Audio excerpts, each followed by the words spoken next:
My name is Jay Sugarman, and I want to welcome you to Innovation Showcase. The main purpose of this ongoing series is to inform viewers about exciting innovations and creative individuals across the fields of business, science, technology, education, and the arts. Today via Zoom, we're fortunate to have as our guests Diana Weymar and Christine O'Donnell. Diana is a highly accomplished artist and writer, the creator of the dynamic and ever-growing Tiny Pricks project, and the author of the recently published and highly acclaimed book entitled Crafting a Better World: Inspiration and Do-It-Yourself Projects for Craftivists. Christine is the founder and now serves as the Executive Director of ShowUp. Located in the SoWa neighborhood of Boston, ShowUp is a nonprofit that showcases and promotes art activism and building community within the art world and beyond. During the program, we'll be learning who and what is featured in Crafting a Better World, and why and how ShowUp came about and what it has to offer both artists and the general public today. Let's start by meeting Diana and Christine. Welcome. So delighted you're both able to be here today. Very Thank happy you. to be here. Thank you. I've learned in the past couple of weeks so much, both by reading your book, Diana, and Christine, from visiting ShowUp and appreciating the current exhibition, Material Progress. Eager to hear more about those efforts as well as other involvement. Let's start right away, Diana, with you and the book. Why and how did it come about, please? Well, I was just thinking that as you were introducing Christine, how much a gallery is like a book and how much my book is like a gallery, because I'm sure Christine shares this impulse, but whenever I love something, I just want to collect it and I want everyone to know about it. And so when I was approached by HarperCollins to write a book on craftivism, in other words, I think my craftivism and different kinds of craftivism activities that we're already familiar with, button making, postcard writing, yarn bombing, I instantly sort of in my mind pivoted a bit to, yes, prescriptive projects, but also the ways in which artists, writers, activists have inspired me, not just my hands to make things, but more from the core, more from the head and the heart. And so I just wanted as many people as could to learn about the people that whose work I love. And so really the book came about as sort of a gift to people during this period of time during which we assume people will be experiencing a certain amount of anxiety. That turned out to be true, but also a gift to bring together in one place these amazing people, much the way Christine does in her gallery. I think the impulses are exactly the same, is to connect in one place and bring everyone together to see indeed that we're all sort of making a reality together. No, I think Christine is a wonderful role model of somebody who could very well have been in the book from Yes. her work and ShowUp and other projects she's been involved with over the years, which we'll come to hear shortly. But speaking of who's featured, how did you go about deciding and limiting the people, the causes that ended up in Crafting a Better World? Oh, that's such a good question. It's a hard question. I looked at different parts of my life and different periods of inspiration. So I started out in college as a writer. So I've been inspired by writers. So I naturally thought of Myra Coleman and Roz Chast. Um, and it just was like a web. I mean, every single person was somebody who either whose work I knew, or whose work I was following on Instagram, or who connected to some part of me. So I grew up in the wilderness, so I was very interested in finding somebody like Phoenix Smith, who's an ecotherapist. I was very interested I grew up somewhere where there are forest fires, so I was very interested in Kira Hoffman's work about using indigenous methods to Mm. pre-burn forests to deprive forest fires of the fuel. I mean, it was so hard, really, Jay. It was really more like, how do I not write 5 books? I could have done a whole book on, including curators and the artists that Christine's had in her gallery. It was very hard to limit it. So I only had about 8 months. I think it was 8 months from when they asked to when we went to, I handed in the final draft. So I've had very little time. So that was helpful. That kind of deadline Mm. actually made me really stop. But a lot of stop asking people. But a lot of the people I have some very direct connection to, they really speak to my heart. And quite literally, Giselle Fetterman made a mosaic heart ornament for me when my father died Mm. in the middle of her partner's campaign. Like, it was a Mhm. crazy kind of thing. And so the minute she did that, I I just felt that at its core was sort of what craftivism should give us, that feeling. So when I started thinking about the book, although we don't necessarily think of her first and foremost as a craftivist, I knew she had to be in it. So and you ask and you dream and you try to reach people. There were people I reached who weren't available at that moment, like the chicks I wanted to have in the book because of their Mm. experience of activism, but they were on tour in Australia. So, different things. It's funny how a book becomes its own thing. It's like a child or an exhibit. It becomes its own thing. There are people I wanted to have in, I couldn't, and just things happen, Yeah. but now it's its own thing, launched. Yeah. As you explain in the book, and as we might hear, you are also incredibly creative in trying to reach certain individuals. And let's move on, though, and enjoy just briefly a word about some of the people in the book. And as we lead into that, the stepping stone for this project was, as we mentioned, the Tiny Pricks Project. Just a quick word, and this is, I believe, the jumping off point for getting that undertaking on the ground. Yeah, this is Plymouth Rock, so to speak. Yeah, Tiny Pix Project is a public, international protest project. At its heart, it's pure craftivism. It involves using materials at home. It involves bringing groups together, people to connect, and the discourse that takes place during the making and after the making is central to the actual piece and the artwork. And all of the pieces are donated back to the project, so it really is a collective. So that is sort of my calling card in the world of craftivism, is this particular project. And we're going to move on just to give viewers and others a sampling of the individuals you've either written about or they've contributed their thoughts and ideas. And was pleasantly surprised myself to first initially early in the book hear from and about Jamie Lee Curtis. Yes, well, I remember when she, was promoting Everything Everywhere All at Once, and she was so, supportive of her fellow cast members. She really was hyping other women, and in fact, that's become a whole trend that we see now during the Harris campaign. So there's hype women for Harris, and I that is one of the core parts of craftivism, is to hold other people up to the light and shout madly from behind, backstage as you cheer on other people. And I think so often in these spaces, resources are limited and gallery space is limited, and people can be competitive in a way. And I really think that we all sort of benefit from helping each other. And my project grew in social media because other people shared it. And Jamie has shared my work, and she shared Mm. lots of people's work in addition to her own foundation and the many things that she does. So there's a kind of freedom that she celebrates, I think, in speaking your mind, which is challenging right now, but she does it with, I think, a really open heart. So she seemed sort of a natural choice to me to open up the book, and unexpected maybe. So I always like the unexpected. Yeah, no, I mean, she's a very accomplished children's book author as well. Yes. So multi-talented She has a individual. graphic novel about the climate crisis. I mean, she's doing a lot. She is doing everything all the time, even though she says she goes to bed at 9 p.m. I'm not sure how she does it.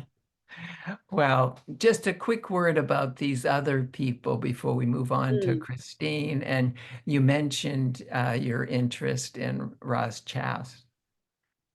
Yeah, well, I mean, what can you say? I know. Roz, Roz made this piece without meeting me, and we met for the first time in a diner, and she gave it to me, and my first thought was to dash out of the diner and leave quickly to head for a train to New Jersey before she changed her mind. And I just sat in the train the whole time holding this piece, like it was just, it's sort of beyond. It's beautiful. It's Roz. I think addressing anxiety, her needlework is incredible. Not many people maybe know it as well as her other work, but Mm. she's a real Renaissance woman. And this piece is just brilliant. And she donated it to the project, which I really, again, can't sort of say enough about how important that is to everyone else who's donated a piece, right? We all Right. show up together, and that's so vital. So I mean, this piece is part of the collection, and I think it really speaks to the moment. Really not the moment, really years now, but whatever. Yeah. Yeah, yeah, for sure. Um, this incredibly powerful piece and project. Again, because of time, just a quick footnote of the Mm. inclusion. So you and I were speaking earlier about outcome and mindset going into something, and a very quick thing about Suleika's contribution to the book. We had worked together in a campaign to save a friend of hers from death row, Mm, and we failed. And so when I approached her to be part of the book, I wanted to write about that experience, and I was coming at it from a perspective of having not succeeded in having Quentin Jones granted clemency. And she said, "Oh no." And as she talks about in the book, he died for the feeling loved, really, for the first time in his life because of all the mm. letters that were written to him. And so she really helped refocus me on sort of the process of not the outcome, but the experience, and that activism is something that is prolonged through whatever your goal or whatever you're going for. It's a march, and during that march, you're having an experience, not just the destination. So, yeah, that's what that piece is about for me. Yeah, no, it's a striking message, which I've thought about many times after coming across it in the book. Uh, just even though we have some other people Mm. lined up, just a word about one other individual and then move on to Christine and some thoughts. Well, Camille Seaman I discovered through a friend of mine who's a academic, writes about photography, and she photographs melting icebergs and has come to sort of recognize them as her ancestors. And in her books, they look like faces and people. And I started cold water swimming, well, plunging during the pandemic, and so became very interested in water and that horizon and that surface, and that it is both a metaphor and something very cold to do in the morning. And so Camille's work is really powerful and really speaks very strongly to me in our connection to nature. Terrific, terrific. Well, we're going to go through some other examples, not hear about them right now, and perhaps if there's time, we'll come Mhm. back. This one incredibly timely coming up. A very personal one we might hear about. And moving on for the time being, Yep. Christine, for those not as familiar, a few more words about ShowUp and its connection to art activism, building on Diana's book. Sure. So ShowUp is a art activism focused gallery in Boston's South End. We are a 501c3 nonprofit, and we exhibit art activists And we also work with a lot of underrepresented artists as our own form of art activism. We do exhibitions. We also do educational work, offering workshops, usually around art and business. And we do community building around events and in a variety of different ways. And I originally worked with Diana back in 2020, and I'm delighted to have her in our exhibition Material Progress right now and through the start of December. I know you're a wonderful model, and both of you speak so highly of the importance of collaboration with other artists. And I know Diana made a point to have you here with the program as we talk about the book, just with those allies for art activism. Would you share, Christine, in your work, how does that come to forefront in what you design and get involved with, bringing other artists together?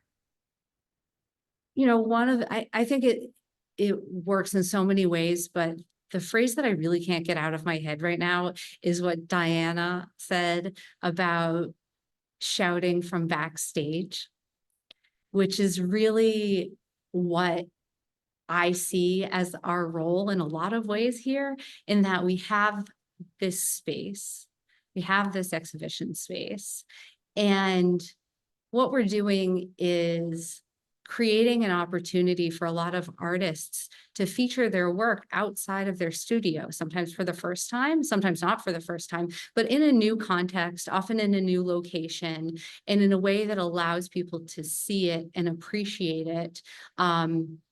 For our audience, for an audience in Boston, and for a larger audience that we have around the world, and to hear the message that's behind it, because oftentimes the people that we're working with have important messages, and that's really what ends up resonating with us. In terms of art activism, it could be a political message, it could be an environmental message, but it's something that has resonated with our exhibitions committee, and that excites us, and it's something that we want to bring forward. And so it's not us at the forefront, it is those artists and those messages. And in doing so, you provide so much support and opportunities. Would you just share a few words about your vision and the 3 E's that you have in mind to guide you? Yes, so the 3 E's again would be exhibitions, education, and engagement, which are those 3 pillars. Those are what help take our mission of art activism and move it forward, and through those 3 different methodologies. And in that, we are able to do things like take this exhibition and other things we do, like the curatorial incubator program that we have, where we work with people who haven't been curators before and help them realize their vision for an entire exhibition and turn it into a reality. So we're super excited for things like that as well, such as an upcoming show on the history of graffiti here in Boston, where we're working 8 former graffiti artists and an arts writer who has the vision for this show. And we're helping Jen Mancuso to see that turn into a reality. So super excited for things like that as well. And seeing Diana's show and a book and all of that coming together in so many different ways, you know, allows us to do things like have book signing and a workshop in addition to showing this work on the walls also. Very exciting indeed. You know, after you had the chance to read Diana's book, Crafting a Better World, what are some of the things that you came away with, 1 or 2 that stood out that maybe you weren't aware of before, or seeing the whole book together? One of the things that always amazes me about Diana is the depth and breadth of her network. I would say she is a model for me of what is possible when you're willing to step out of your comfort zone and make an ask of people. And that has, and also just all the people that she knows. And that has been so amazing. And also what she's been willing to, or what she's been able to put together. I mean, I've seen this book since its inception, and to see it be created in its beginning. And then I have held this cover in my hands to see the cover of it. So I think for me, it was almost like the process. Here I have a gallery and we have the art, and I know the process of creating an exhibition from start to finish so well. And it was almost like living the creation of this book, talking about it, seeing the cover, knowing about the interviews, and then being able to hold it in my hand and have it go into other people's hands and see how excited they were about reading it, has been so gratifying and so incredibly exciting. And I'm so proud of Diana, and I'm so happy to be here to be sharing this moment with her. Oh, yeah, no, very powerful. So many interesting individuals, again, that I wasn't familiar with, several of them for sure, had heard about a couple of them. And then to hear their stories. And another thing definitely worth noting, Diana, is Mm. your incredibly engaging writing style. Just makes it so appealing to read and to just sort of enjoy and savor the individuals, the way your talent as a writer, in addition to an artist, comes through with that. Diana, looking back, what are some of your thoughts, or as you finish the book, from when you first had the initial idea of it, um, what comes to mind now that you see the finished project and the acclaim that it's rightly getting these days? Well, I'm aware of how many voices are not in the book. I'm very aware of how many voices are not on social media right now and how complicated that's been. I think I would be remiss in not sort of mentioning that as we're celebrating the book, that um, this is a very hard time for a lot of people. And the E.B. White quote about I wake up every morning trying to decide whether to save or savor the world. Mm. And that I think then he added, that makes it hard to get things done. But, but E.B. White managed to write a lot. But, this book is a savoring. It is sort of a Valentine straight from my heart, because it was small. I really had to lay it all out on the page. And so maybe that my writing style is a little bit more direct than I normally am. But when you just have a certain number of pages, you just want to get it out. But in terms of saving the world, what I'm really struck by now is how much work there is to do, how much grief there is, and how much loss and sadness, and that it takes artists time to find out how to discuss that and how to present that and how to capture the story. And you and I began talking earlier about how to find out how to follow the news alone, how to find out what's real. And so this book is a real thing, and these are real people in this book, and they are doing real work. They've done everything from prison time to huge craftivism projects to quiet lives, and figuring out how to work through things like trauma. But I'm very proud of the people in the book and the work, but I am also very humbled by the amount of work there is to do right now in the world. It's a lot. Most definitely, most definitely. What are some of your thoughts, both of you, about the upcoming and the future of craftivism? Where do you see that going, or the role it plays in our individual lives, society, the value of collaborating with others? In the few minutes we have left, just some initial ideas that come to your mind first, Diana, and then Christine. Oh, I think craftivism is happening everywhere now. I think it's a way of being, and I think the combination of seeing how people make things, people's desire to return to the handmade and people's craving for art and imagery and meaning. I think craftivism has always been around and will always be around. And with galleries like ShowUp and the work that Christine does, craftivism gets to have a space as political art. I think that's sort of essential. And so the show at ShowUp is like the book. They're both these different ways of seeing this kind of work and therefore seeing the people who make it. Mhm. Christine, what's your vision of the movement, of the work you and your colleagues will be doing in the Boston area and beyond? I think that art activism is a very important piece of where art is going in general. I think that having the opportunity to express yourself and express these important messages through a visual medium will be something that people are both doing for many years to come, but also studying and looking back on this era as a important artifact of our history and part of this cultural moment.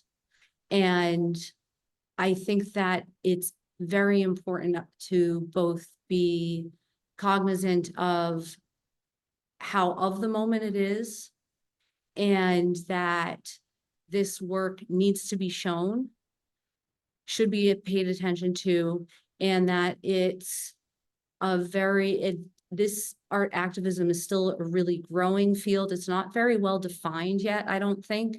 And so when people are talking about it, even like in this moment, we are defining it through these discussions. I have people who come to me and want to talk to me about it because, Mhm. you know, this is still a growing field. It's exciting. I think it's new. I mean, it's new and not new. I mean, people have been doing this forever, but it's still something that I think needs more attention.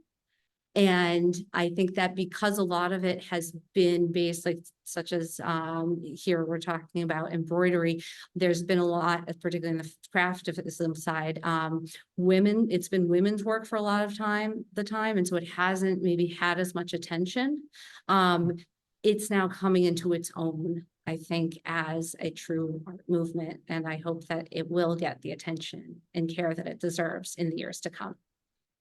You know, somewhat similar. I think it's developed over the years and picking up the momentum, just like public art Yeah. is just geometrically appearing, often now even more, I think, with that activism connected to it. I know that's definitely the case in the Boston area in recent history, but with some projects up and coming just this upcoming year are going to make even more of an impact in this area as they are throughout the country. So both in the public sense, and then what we and others, as Diana's highlighted in her book, can do as individuals, and then the collaboration that you both speak so heartily of, and the importance of that is definitely just keeping this movement going full steam ahead for sure. Well, unfortunately, we've come to the end of the program. Thank you both for taking the time to be here, for sharing your thoughts, your book, Diana, ShowUp, Christine. We'll have some contact information and look forward to following both of your efforts in the upcoming time. Thank you again. Thank you so much for this. Thank you so much for having us. Also want to thank those of you watching for joining us and hope you'll be able to tune in next time.